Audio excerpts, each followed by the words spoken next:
This week, War of the Visions Final Fantasy Brave Exvius starts Halloween. That's right, Halloween's coming to us this week. We're getting a brand new Halloween unit and a regular unit, and you're like, what the heck, Degen, there's 2 units coming out?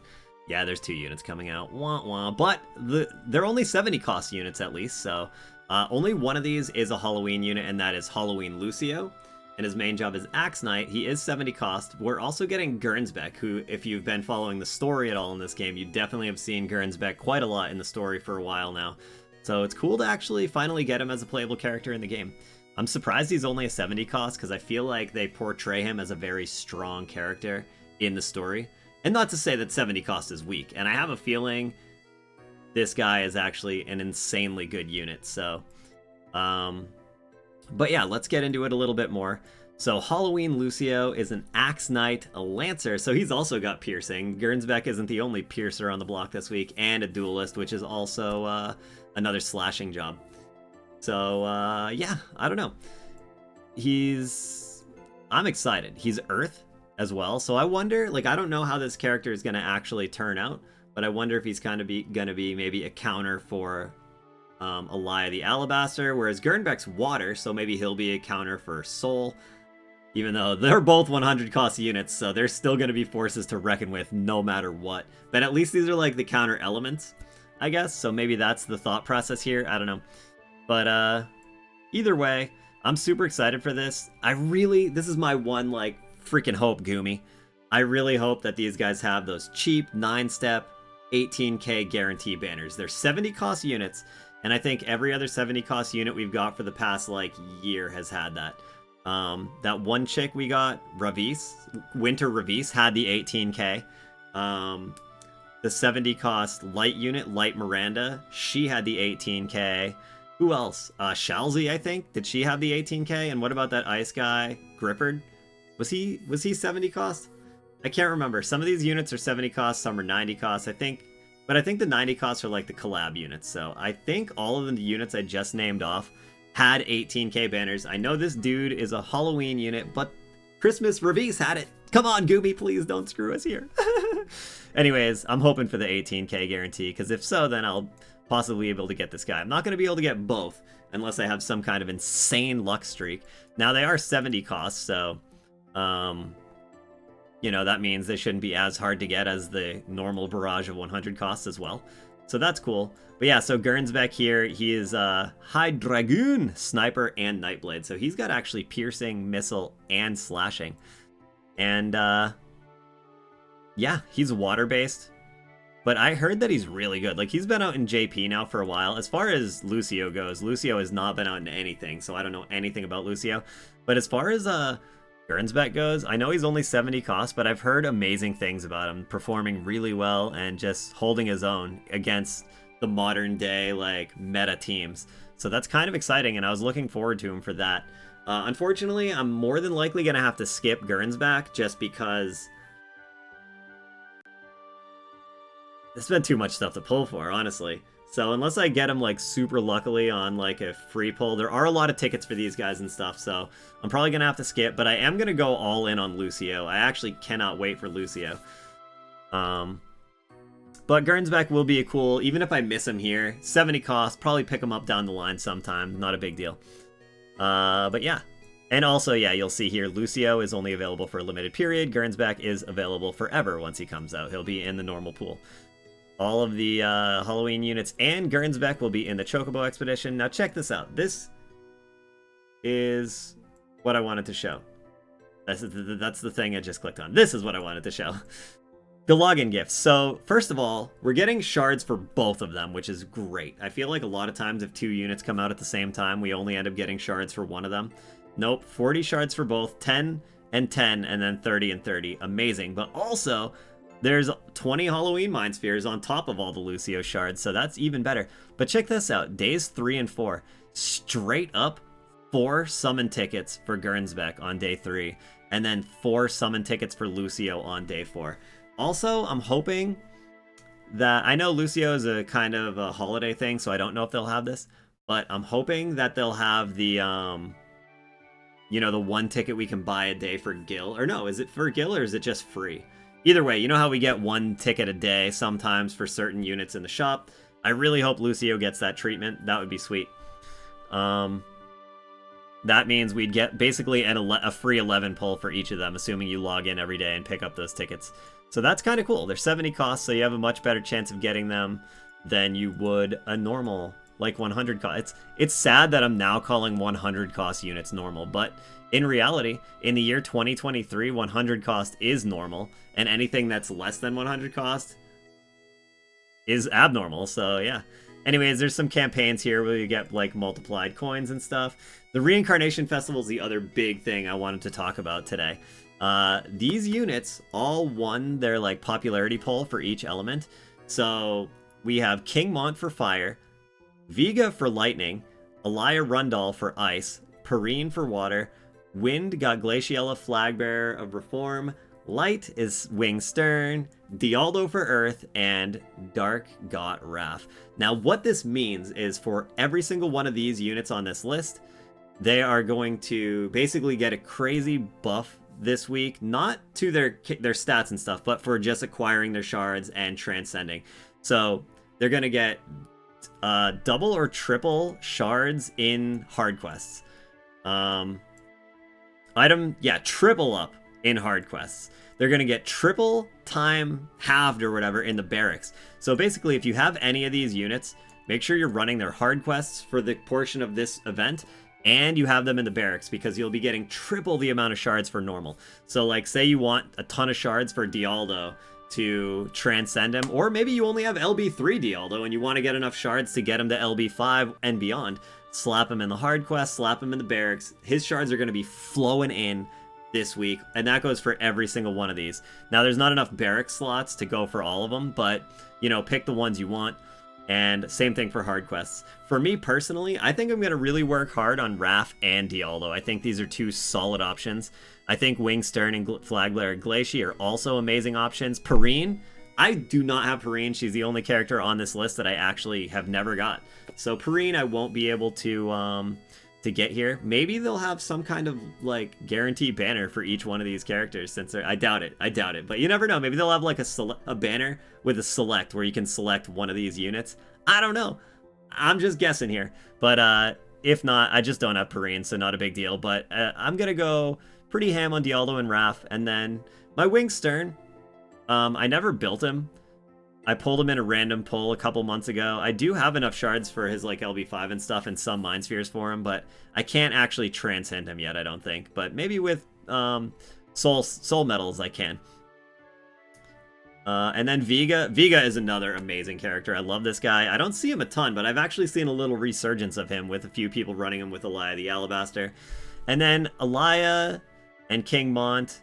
I think most people probably have them. They're a bit old, especially King Mont. King Mont's really old at this point. Elia is about a year old, so I think most people have acquired her. I have used a lot of Elia. As a matter of fact, on this list, I probably PvP'd with her the most, mainly because I've had her the longest. But, yeah, so she could be another option. But my time is going to be put into Dialdo and Raph. Flagbearer Glaciella is also top freaking tier. And, you know, I'll probably have these 4 in my hard quests and barracks. And I don't know who I'll do for a 5th. Maybe Vega. That way I'm just getting the triple shards, triple shards, triple shards. It's gonna cut out of some other stuff I've been working on for a week, but not a big deal. And you can see who the runners-up were here. For these, Sottily actually got beat by Joom for Wind. That's a little surprise. And then look at Lightning. This tells you what kind of state Lightning is in for normal banner units. Now, of course, Lightning now has Elia the Alabaster, who is the best character in the game by a mile. But all these other sections are just full of 100 cost and, like, limited units. And by limited, I mean Warriors of the Crystal. And then you have Lightning. Warrior of the Crystal in first place, but then just regular old Resnick, regular old Skahal. Both pretty old, especially Skahal. He's really old. So yeah, I think Lightning has fallen back a little bit compared to others. I know we're getting a Lightning Astria soon, though, I think. And like I said, Elia the Alabaster, who wasn't... she was, like, brand new, I think, when this poll came out, so she wasn't on the poll. Of course, I'm sure she would have won if she was. And then, actually, yeah, I guess Amnilus and Perrine are both from 2023. Astrius is pretty old, though, now at this point. He's like a year and a half. Jaden's mad old. Miranda Sweetheart, pretty new. Wing Stern, I think they came out around the same time, honestly. And then for Dark Fina and Leela both came out last summer, 2022, and then Raph came out this summer, 2022. But Raph, I think tanky characters are always a solid choice for Transcending too, so that's why I'm going to go ham on Raph and Dialdo. But I'm interested in Wingstern and Glaciella Flagbearer as well.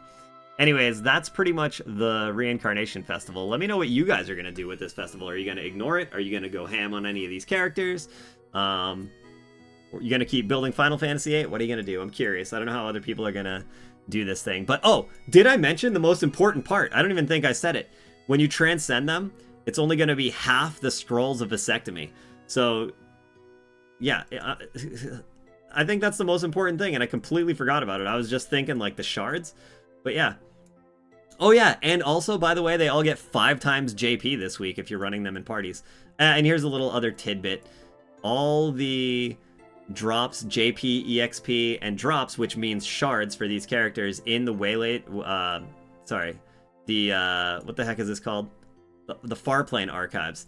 These, Etre, Cyrel, Krace, Renel, McLeod, Ravelka, Lisette, Dia, and Galzak, you know, all those free MR units that you can always farm anytime. Well, all of their shards are doubled as well.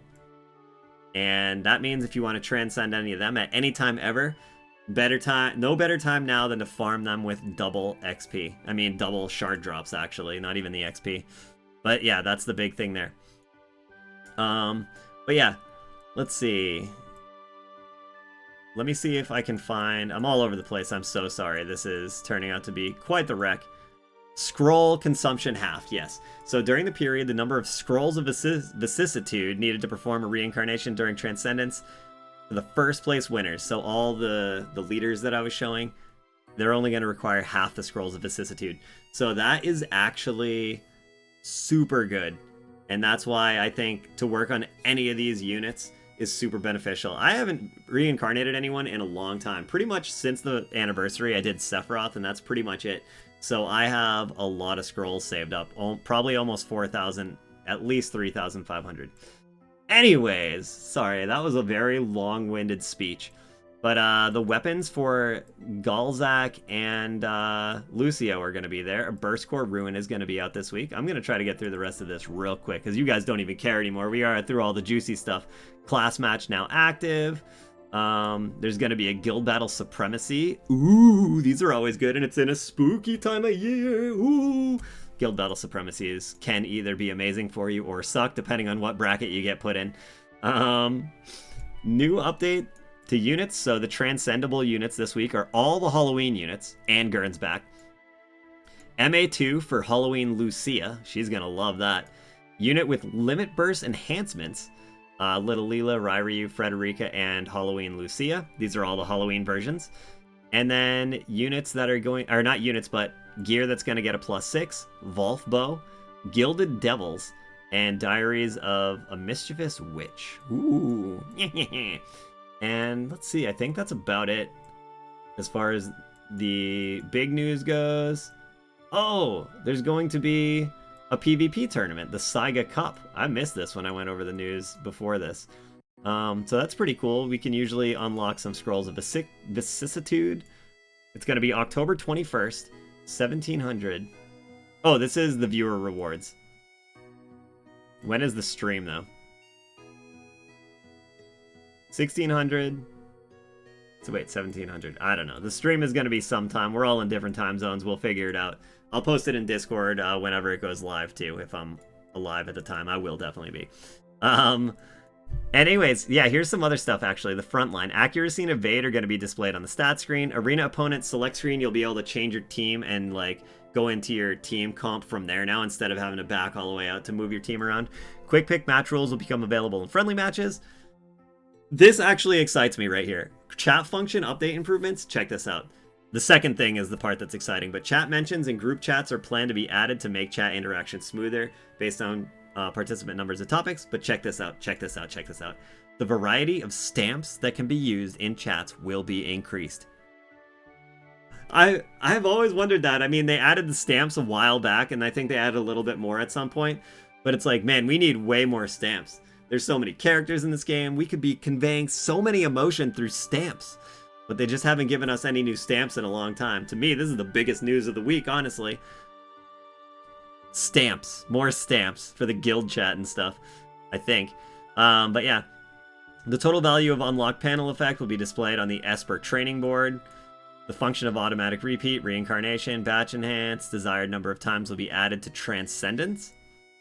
Improvements will be made when creating formations. Units already set to the formation will be displayed at the top of the unit list. So those are just some UI, quality of life type stuff. But the big news this week, outside of that Reincarnation Festival, is Halloween Lucio. I hope he's really good. I really do, because Lucio is really cool, and I don't know, what is he, dressed up like a vampire? Blood-drinking noble. Yeah, he's a vampire. You can see the little vampire fangs sticking down here. I'm definitely pulling for Lucio no matter what. I'm going for Lucio. So I'll be doing that on my Twitch stream, live on twitch.tv/DegenTP on Wednesday. So come check me out for that. I don't have exact live time, but I'm usually live in the morning for East Coast at some point, or maybe very early afternoon. But yeah, that's pretty much it. I want Gernsback too, honestly. I've been watching this character. I'm interested in him. Hopefully I can get lucky with his tickets. I'm not going to be able to like commit to a pity or anything, or even a 9-step, to be honest. Unless I got Lucio in one pull, then maybe. But even then, I think there's going to be a Halloween Vision card next week. So if I do end up getting lucky on Lucio somehow and don't have to pity, then I'm going to save my Vizior for Halloween card next week. Now, when I say pity, I'm assuming that this guy's going to have an 18k pity. If he doesn't, then I'm going to be screwed, because I don't know if you guys noticed, but I only have 11k, almost 12k Viz right now. So there's no way I'm going to be able to go for like a 40k pity on any unit at the moment. So I really hope he has an 18k pity. I can definitely scrounge up a little more Viz to hit that if needed.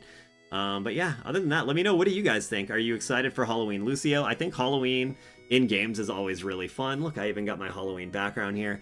Yeah, I think Halloween's is one of the most exciting times a year in games. They always add cool outfits, and I don't know, I just like it, so I'm going for it. And I hope he's good, I really do. But if he's not, I'm still gonna go for him, gonna build him up. Another member of the Earth Squad. My Earth Squad is very strong, possibly my strongest. So it's close. It's close between Earth and Dark, maybe. But anyways, I'm gonna go. This has been very long. Thank you very much for watching. Hopefully you enjoyed at least a little bit. And yeah, come check out my stream. I'll be streaming. I do stream every day except Mondays. But I specifically stream this game every Wednesday. So come check out the stream on Wednesday if you want to watch me pull, build Lucio, and do whatever other cool stuff we have. We'll check out whatever banners go live, whatever bundles, whatever deals, and that kind of stuff as well. And whatever kind of in-game events and stuff, you know. It doesn't seem like there's going to be too much stuff to run this week, so it'll also be a good week to catch up on things outside of farming weapons for 2 different characters. And yeah, I don't know. But hope you guys enjoyed. Have an amazing day. Have a fantastic night. And I will see you guys on Wednesday or in the next video, whenever that may be. And if you never come back, then I'll never see you again. Goodbye and farewell. Toodaloo. Bye. See ya. Meh.